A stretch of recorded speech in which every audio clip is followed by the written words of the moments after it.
Welcome to On Texas Football. Time for Rapid Reactions. I'm Bobby Burton, joined by Gerry Hamilton. Each and every week after the football game, we do a little Rapid Reaction show brought to you by our friend Adam Lowy over at the Lowy Law Firm. Gerry, big win for the Longhorns yesterday, 34-31.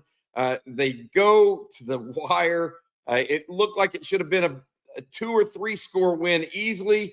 Texas lets Vanderbilt back in the game. Now, Vanderbilt made some great plays. But as I said in the postgame show, I think this was a character-building win, and it could be a character-building run for the Texas Longhorns, who've now won several games in a row, whether it was at or in the Cotton Bowl against Oklahoma, where they really had to come out and play really well together in the second half, go to Kentucky, big defensive stand, then play Mississippi State, come back down 17 twice in the fourth quarter, to Saturday, where they go up big in the first half and then have to hold on to win. What were your initial thoughts on this victory for the Longhorns? Well, one, congrats to Arch for being a tough guy. We've mentioned he's a tough guy, but he had his best career game.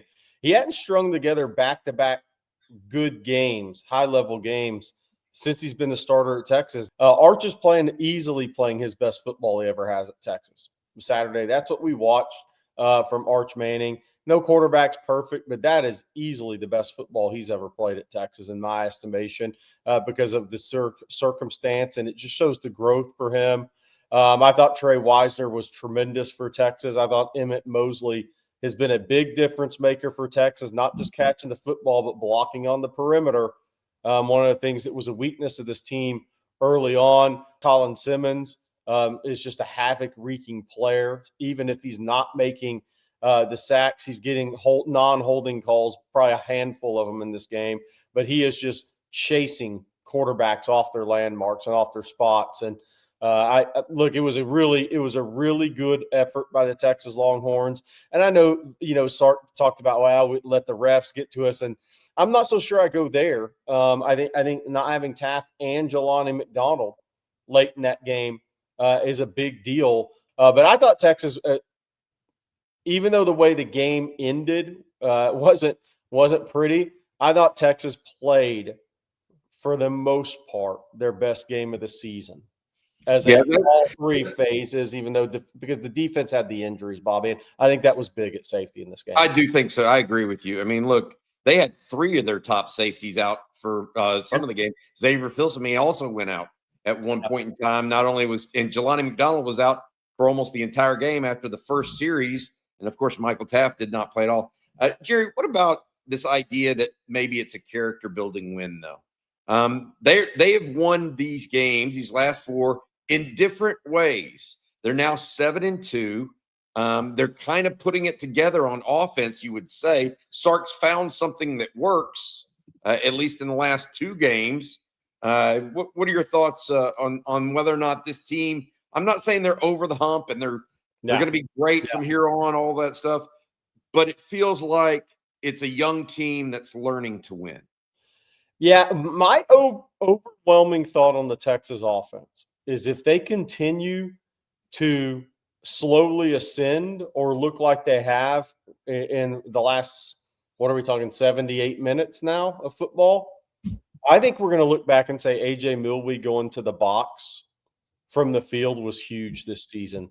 Because when Sark built this coaching staff out initially, A.J. Milwee, who he has that really good relationship with, his eyes in the sky, and he was the guy that he would talk to, what are you seeing? And Milwee would make suggestions. And since that move's been made, Texas has looked like a totally different offense. And people can say, well, we've simplified it. Well, we're changing what we do. But that, I think, is a major move because the continuity those 2 guys have.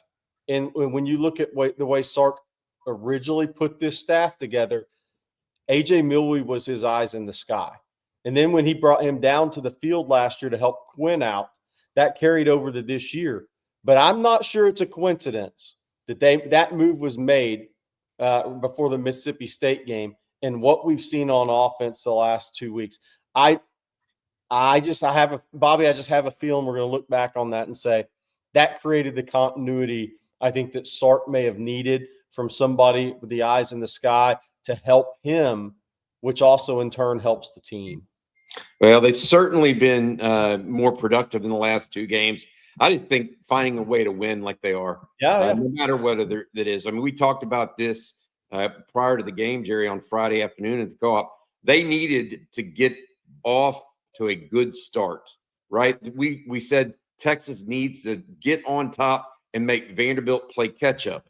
Well, guess what? First play out of the shoot, 75 yards. So they're learning, and that then segued to a sack turnover by Colin Simmons. He made some big plays on Saturday. So did Anthony Hill. Those guys are and Ethan Burke, living terrors right now on opposing offenses, especially in the backfield. But my point is, Jerry, that learning how to win is a skill. Yeah. It is a skill. And they are doing it whether it's via the offense, the defense, or special teams. And it's not just Arch Manning. It's not just Colin Simmons or Anthony Hill. It's not just Ryan Niblett.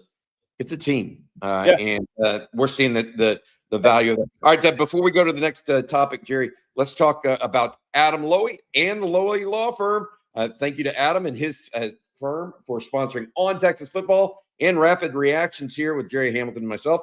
If you've been injured in a car wreck, truck wreck, automobile accident of any kind and think you might be due compensation, make sure you reach out to Adam and his firm at loweylawfirm.com. They'll give you a free, no strings attached consultation to see if you might be due any compensation. Again, that's loweylawfirm.com. Thanks, Adam, for sponsoring On Texas Football. Jerry, the other question that comes from this game for me is injuries. There are so many right now, whether it's Michael Taft still on the mend or Jelani McDonald, Xavier Filsaime, Jalen McCutcheon at least got back in the game. But they have a couple weeks now before they have to go to Athens. That bye week really hitting at the right time, I think, with 3 big games left on the schedule. Yeah, that bye week is perfect timing because the one injury that maybe concerns me most is what's Ryan Wingo going to be like? What he's provided is he started to have the O factor that the defensive coordinator says, we can't let this happen. Yep. And what happens after that is DeAndre Moore and Emmett Mosley, who are probably the more complete wide receivers right now in terms of the position. That in turn makes it all click.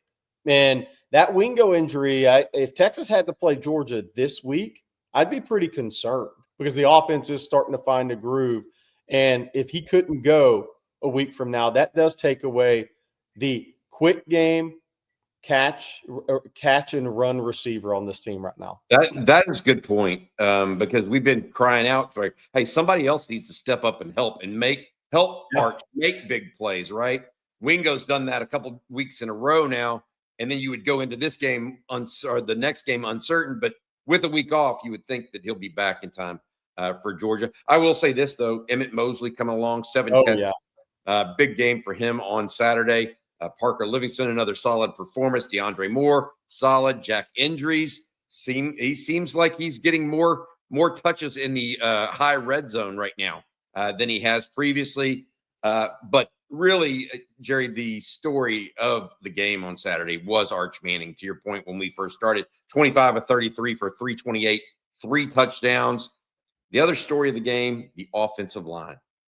Texas offensive line, by far their best performance of the year, in my opinion. They ran the ball reasonably well, not great, but 100 yards rushing. Yep. And 0 sacks, Jerry. Is moving Cole Hudson to left guard and keeping Connor Robertson at center, is that the move we think that it should be or could be in the future for this Texas team? I mean, what's the idea as we go down the last part of this season? I still think some of it could be matchup dependent. You know, what is a strength of another team's defensive front, and what does that look like, right? I mean, Georgia's going to be bigger athletic guys up front than what Vanderbilt brought out, right? I mean, that's just a reality of it. So I'm still in wait and see mode on that. But I will say this, from the communication standpoint, I think this is the best offensive line that Texas can bring out there. Now, the question then becomes against Georgia, and they have bigger guys, and those linebackers are going to be firing through the A-gaps. What does that look like for Texas? But from a communication standpoint, I have no doubt about it. You mentioned early, Jerry, that you thought that a lot of the woes in the secondary could be attributed to lack of personnel and experience. Well, I agree. I mean, we saw Jonah Williams on the field in the fourth quarter, and that's his first real reps at safety as a Texas Longhorn, actually, in a game that mattered of any value. So I do agree with you, but was it too soft? I mean, are there issues there that we just aren't going to be able to get away from with a Jalen Gilbo haven't given up the big play, or a Derek Williams, whoever it was that let that guy get free down the sideline on Saturday? This feels a little bit like that 2023 defense that had Byron Murphy and Tavondre Sweat up front, and I think finished either 1 or 2 in the country in rush defense, but way down the list in pass defense. That's kind of feeling what this defense may be for Pete Kwiatkowski. Yeah, I think so. And anytime you have a coverage bust like that, when you're up big, that's a glaring thing to fan base, and that's a glaring thing to anybody that covers a team, right? Because that's kind of an alarming thing, because no matter if you're a starter or not, normally Jalen Gilbo was in the game there, and so Derek Williams, who started games at Texas, was in the game there. Those plays right there are kind of alarming to you, because you're like, okay, hold on, we're 9 games into the season now, and we're up big. What's the one thing you can't do? Have a coverage buster, just let somebody race past you over the top. And so that was alarming. I thought that Vanderbilt probably broke too many tackles after the catch for Steve Sarkisian and PK's liking. I think, again, and after an off week, you got Zechariah Branch. A couple of those may have been touchdowns. If he catches it at 8 to 10 yards full speed on the move and juke somebody, that acceleration's different than what Vanderbilt showed, even though they're not non-athletic, but it's not Zechariah Branch. So there's some concerning things there. Having the bust up 24 is a big one, or 21 points is a big one for me. That just can't happen. And then the lack of tackling in space, getting guys to the ground. I think there were just too many yards after catch in this game. Do you think this Texas team is hitting its stride at the right time? Is it maturing or hitting its stride? Maybe that's a better question. I'm not going to say they're hitting their stride until if they go on the road at Georgia, win, lose, or draw. It could be 31-28 you lose. It could be 31-28 you win. I think that's kind of the next step for me to say they're hitting their stride, because what's happened with this team this year is Florida road, laid egg. Kentucky road, laid egg. And I'm not talking about the whole team, but just reality, but found the way to win because Kentucky's bad. Was down 17, had to have a ferocious comeback at Mississippi State, but they found the way to get it done. So they have to go play on the road. They have to go. What you saw yesterday against Vanderbilt, you need to see a lot of that on the road against Georgia. And if you see it on a road game in the SEC, then I think you can say this team's starting to hit a stride. That's interesting, because you think about it. It all started, this team coming together for me, in Dallas, but that's not really even though it's a road game, it's neutral, right? A neutral site game. You're talking about a different level, right? Going into Athens, a place like Athens could be hostile territory, no doubt about it, and trying to win on the road, it's going to be tough. We'll see how it's able to do, how it'll go. But my other piece on this for Texas, as far as maturing and hitting it straight, I definitely think it's more maturity right now. Yeah. I really believe that. And part of that is not only the offensive line gelling a little bit more in the last couple of games, but it's also Arch Manning. And Steve Sarkisian talked about that in the post game. He said that more than once that Arch Manning got to, or at least once, that Arch got to his 4th read on a 3rd down play. Jerry, there are other throws in that game that are just small throws that many people aren't thinking about. But he threw an out route to DeAndre Moore on 3rd and 4. That was the most NFL throw you may see from somebody at this level. He is growing and he's maturing. He hasn't hit his stride yet, though. Look, there's still a little bit more left in that, I think. This is the first game you can look back and say he didn't miss any layups. Yeah. I mean, he had one bad throw on a swing pass out to the right. Okay, that was a bad throw. But any of the throws that we've been saying, we've been coming back with, oh, it's a crosser route, he threw it at his feet. Oh, the pass of DeAndre Moore on the waggle right, he threw it in the dirt 7 yards short of the receiver. We didn't have any of those. And that is a very positive sign for Arch Manning. But I think so much of this is confidence. I think so much in sports, and especially when you get down to growing adults too, before you even past high school, college, before pro, so much of this is confidence. If you have to have real confidence in what you're doing in this league against this talent you're playing against. And I will say this is the most confidence this Texas team has had this season. And now they're going to play, and they're must-win games from here on out, but now they're going to play the team that is atop of the SEC until they're not. And that is that's the next piece for this team. But actually, hey, I'll say this, at least they're going to Athens with the most confidence they've had all season. I think that matters. Yeah, it does matter. 7-2, Texas Longhorns currently two top 10 ranked wins now for this team. One over Oklahoma, obviously, and then one yesterday against a Vanderbilt team that has kind of resurrected its program. All right, Jerry, before we let folks go, this Texas team, obviously the offense is getting underway. The defense is stopping the run. The special teams has been pretty special, although against Vanderbilt, Mason Shipley did miss a field goal. And they did almost give up a onside kick there at the end. But it feels like they're getting to be a better than average team. And that's probably the biggest piece to this. Now they got to go prove it on the road in a couple of weeks. Hopefully they get some guys healthy over the next 10 days before they head out to Athens. But long story short, Texas really looking and having maybe its breakout game in some respects for this. And this is the one that solidified that they're not just an okay team. They've got a little bit more to them than just making a bowl game, for example. They got a little bit more to them. Yeah, and look, this is where they've positioned themselves now through these last 3 games and showing the signs of life offensively, to where you have Arkansas is a must-win game, but you have to win. You have to beat either Georgia or A&M. 9-3 could still sneak in if only one Big 12 team gets in. So while they're all must-win on the surface, I will say this. There's a path for one 9-3 team to get in if the Big 12 only gets one team in to the college football playoff. And that means Texas will have to either beat Georgia on the road or probably an 11-0 A&M at home. And either one of those wins are going to be huge. The first college football playoff ranking comes out Tuesday. And this Texas win over Vanderbilt will move Texas up into that ranking. And the Texas fans, we're going to be able to see this. Okay, there is a path. There's a 10-2 will get you in, but there's a path at 9-3, depending on what happens in the Big 12 for one SEC team. You know what I say?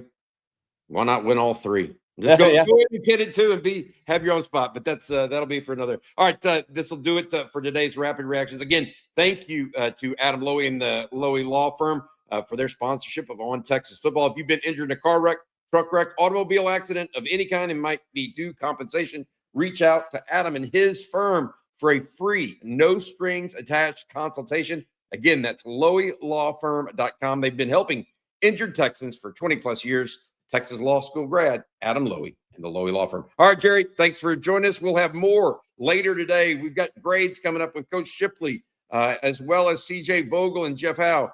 We've got the second watch with Rod Babers. And then tonight, Jerry, you and Rod are back with a live stream as well. A lot of news and notes going on, as well as some recruiting news we can go over at some point in time today, too.